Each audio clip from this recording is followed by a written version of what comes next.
अस्सलाम वालेकुम रहमतुल्लाहि व बरकातुहू। भाइयों, आप कैसे हैं? उम्मीद है कि आप सब खैरियत से होंगे।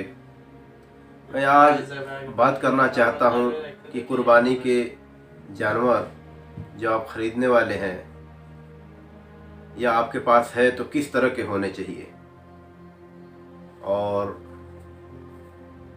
किन किन जानवरों की कुर्बानी जो है कि जायज़ है। इन तमाम बातों पर ही मैं रोशनी डालने का कोशिश करूँगा। तो मैं आपको बता दूं कि जानवर आप ऐसा ख़रीदें जिसमें ऐब ना हो। ऐब यानी कोई उसमें कमी, जैसे कि लंगड़ा ना हो या फिर काना ना हो आँख से, या टेढ़ा भी ना देखने वाला हो, या सींग टूटा हुआ ना हो उसका, या फिर इसी तरह से बीमार ना हो, कोई बीमारी ना हो उसको। तो ये सब ऐब है जानवर में, और ये ऐब वाली जानवर जो है कि कुर्बानी के लिए जायज़ नहीं है, सही नहीं है। तो इसकी कुर्बानी नहीं मानी जाएगी, बातिल होगी। और दूसरा मैं बता दूं कि किन किन जानवरों की कुर्बानी जायज़ है और किन किन जानवरों की कुर्बानी आप कर सकते हैं।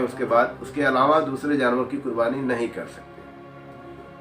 तो हदीसों के हवाले से मालूम पड़ता है नबी सल्लल्लाहु अलैहि वसल्लम की मौजूदगी में जो जानवरों की कुर्बानी हुई वो 4 जानवर हैं। गाय की सारी नस्लें, मैं तो कहूँगा जो इंडिया के लोग हैं, जो इंडिया के मुसलमान हैं, वो गाय की कुर्बानी न दें, क्योंकि गाय आज गाय नहीं है, वो जानवर नहीं है, एक बड़े तबके के लोगों की माँ बन चुकी है। तो आप जो है कि उनको दुख न पहुँचाएं। लेकिन गाय की जितनी नस्लें हैं जायज़ हैं। बकरी की जितनी नस्लें हैं सारी जायज़ हैं। भेड़ की जितनी नस्लें हैं सारी जायज़ हैं। ऊँट का जितना नस्ल है सारा जायज़ है। इसके अलावा किसी जानवर की कुर्बानी हम नहीं दे सकते, क्योंकि नबी सल्लल्लाहु अलैहि वसल्लम से साबित नहीं है, सहाबा किराम रदियल्लाहु अन्हुम से साबित नहीं है।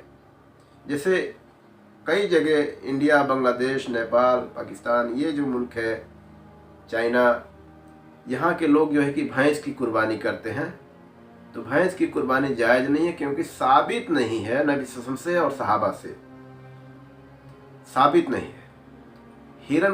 हिरन भी हलाल है, हिरन का गोश्त हलाल है, लेकिन हिरन की कुर्बानी नहीं दे सकते, क्योंकि साबित नहीं है, सुन्नत से साबित नहीं है, सहाबा से साबित नहीं है। इसकी कुर्बानी आप नहीं दे सकते। तो ये है। दूसरा मैं बात बता दूं कि जानवर जो आप लें उसका 2 दांत हो। 2 दांत से मुराद है 2 साल उसका पूरा हो गया हो। अगर जानवर का 2 दांत आ गया है, 2 साल पूरा नहीं हुआ है, तो उसका भी कुर्बानी जायज़ नहीं है। तो 2 साल भी पूरा हो चुका हो, 2 साल से मुराद 2 साल का अंदाज़ा है। ये 2 साल का जानवर जो होता है उसका 2 दांत आ जाता है।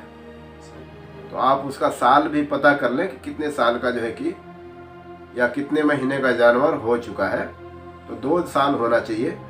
2 साल हो गया है, 2 दांत हो गया है, तो फिर उसकी कुर्बानी दें। और दूसरी बात और मैं एक बता दूं कि बेनमाजी अगर कोई बंदा है और बड़ा जानवर में हिस्सेदारी लेना चाहता है, तो अगर आप नमाज का एहतमाम करते हैं तो आप उसके साथ हिस्सेदारी ना लें, क्योंकि ऐसा ना हो कि उसके बेअमली की वजह से, उसके कुफर की वजह से, नमाज को छोड़ना कुफर है, उसकी कुर्बानी कबूल ना हो, फिर आपका उसी जानवर में हिस्सा है तो आपकी भी कुर्बानी ना जायज़ हो, आपका भी रद्द हो जाए। तो आप अपना पर्सनल जो है कि ये कुर्बानी दें, छोटे जानवर की कुर्बानी दें। और दूसरा बात, कोई ऐसा बंदा हो जो मुशरिक हो, जो है कि यानी अल्लाह के अलावा कहीं और जाके सजदा रुकू करता हो, मांगता हो, उसका कहीं और ईमान टिका हो, अटका हो, फंसा हो, तो ऐसे आदमी के साथ, ऐसे नाम के मुसलमान के साथ भी हिस्सेदारी वाला मामला न रखें। तो मैं इस बात पे समझता हूँ कि पूरा खुलासा कर दिया हूँ और आपको जो है कि क्या समझ में आया कमेंट करिएगा और ये वीडियो शेयर करिएगा ताकि दूसरे लोगों तक, दूसरे मुसलमानों तक, दूसरे भाइयों तक पहुँचे और उनको भी सही जानकारी मिले।